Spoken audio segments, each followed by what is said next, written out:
Hi అండి, hello, అందరూ ఎలా ఉన్నారు? బాగున్నారా? మేమైతే బాగున్నామండి. ఇది రెండవ శుక్రవారం పూజ వీడియో. మొదటి శుక్రవారం పూజ వీడియో చూసారు కదా, సింపుల్గా చేసుకున్నాను.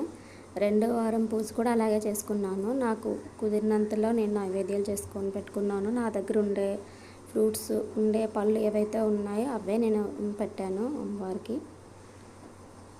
స్టవ్ అయితే ఇలా బొట్లు పెట్టుకున్నాను. యాక్చువల్గా ఇది డైలీ ఉండేదే, కాకపోతే నేను యూట్యూబ్ చేస్తాను కాబట్టి కొంచెం ఇది కూడా వీడియో తీసి పెట్టాలనుకున్నాను. కాబట్టి మళ్ళీ ఎవరైనా ఈ స్టవ్ కూడా చూపించాలా అని కామెంట్ పెట్టకండి. సో పూజ అయితే ఇలా అయ్యిందండి నాది ఈరోజు. Sorry Friday, second Friday. కనకాంబరాలన్నీ నా చేత్తో నేనే కట్టుకున్నాను. అక్కడ కనిపిస్తున్న మాత్రం ప్లాస్టిక్ వైట్వి. అండ్ వెంకటేశ్వర స్వామికి ఇక్కడ సరస్వతి వినాయకుడు ఉన్నారు కదా, అవి కూడా ప్లాస్టిక్వే.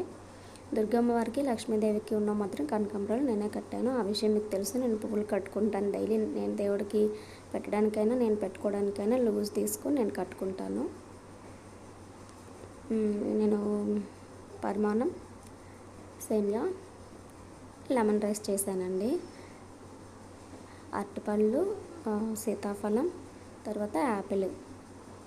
చూడండి రైస్ అక్కడ మనకు కనిపిస్తుంది కదా, అది పెయింట్తో వేసినట్టు కనిపిస్తుంది ముగ్గు. సో అది పెయింట్తో వేసింది కాదు, నేను తయారు చేసుకున్నాను. చాక్ పీస్ లాంటివి అనమాట. సో ఆ వీడియో కూడా పెడతాను ఈ వీక్లో పెడతానులేండి. ఆ వీడియో కూడా ఎలా చేశాను అనేది. పెయింట్తో వేస్తే మాత్రం 3 days వరకు కంపల్సరీ ఉంటుందండి. చెరుపుకోమన్న డైలీ కడుక్కుంటాం కాబట్టి చెరిగిపోద్దు. కానీ ద్వారలక్ష్మి పూజ కూడా అయ్యింది చక్కగా. మా ఇల్లు ఇదేనండి. చూపించండి అంటారు లైవ్లో. నా తులసమ్మ అండి.